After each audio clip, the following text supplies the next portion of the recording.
अस्सलामुअलैकुम। शैतानी वसवसों का आना, बुरे ख़यालात का आना एक बहुत ही आम बात है। हर मुसलमान इस चीज़ से गुज़रता है। अगर बर वक्त इनको ना रोका जाए, इनका इलाज ना किया जाए तो ये एक ऐसी रूहानी बीमारी है जो बढ़ती ही चली जाती है। बीमारी अगर रूहानी हो तो उसका इलाज भी फिर रूहानी तरीके से किया जाता है। बुरे ख़यालात की दो किस्में होती हैं। पहली किस्म तो ये है कि इंसान ख़ुद उन ख़यालात को अपने जहन में लाए, उनको सोचे, मज़ीद बढ़ाए।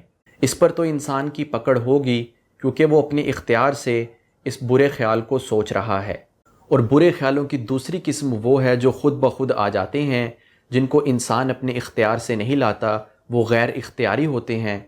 इंसान जब नमाज़ पढ़ रहा होता है तो उस वक्त ऐसे ख़्यालात आना शुरू हो जाते हैं। जब सोने लगता है तो सोने से पहले या सोने के दौरान ऐसे ख़्यालात आ रहे होते हैं बुरे बुरे। और इसी तरह इंसान किसी और काम में मशगूल हो तो अचानक ही शैतानी हमला होता है और शैतानी वसाविस, शैतानी ख़यालात उसके जहन में आना शुरू हो जाते हैं। तो इनसे बचने का क्या तरीका है?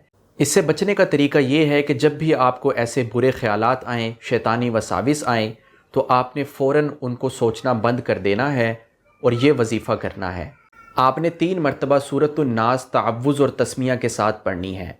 यानी जब भी आप पढ़ेंगे तो आपने उसके शुरू में औज़ु बिल्लाहि मिनश शैतानिर रजीम ये तअव्वुज़ हो गया और तस्मिया बिस्मिल्लाहिर रहमानिर रहीम ये पढ़कर फिर आपने सूरतुन नास पढ़नी है। और फिर आपने उन ख़यालात को सोचना नहीं है, फ़ौरन अपने उस काम में मशगूल हो जाएं जो आप कर रहे थे। अगर आप नमाज में हैं तब तो आप ये नहीं पढ़ सकते क्योंकि आप नमाज पढ़ रहे होंगे, तो फिर आप अपनी तवज्जो और ध्यान नमाज की तरफ रखें और नमाज से फ़ारिग होने के बाद आप ये अमल कर सकते हैं। मैं उम्मीद करता हूँ कि ये वीडियो आपको अच्छी लगी होगी। अब मैं आपकी इजाज़त चाहता हूँ। अस्सलामु अलैकुम।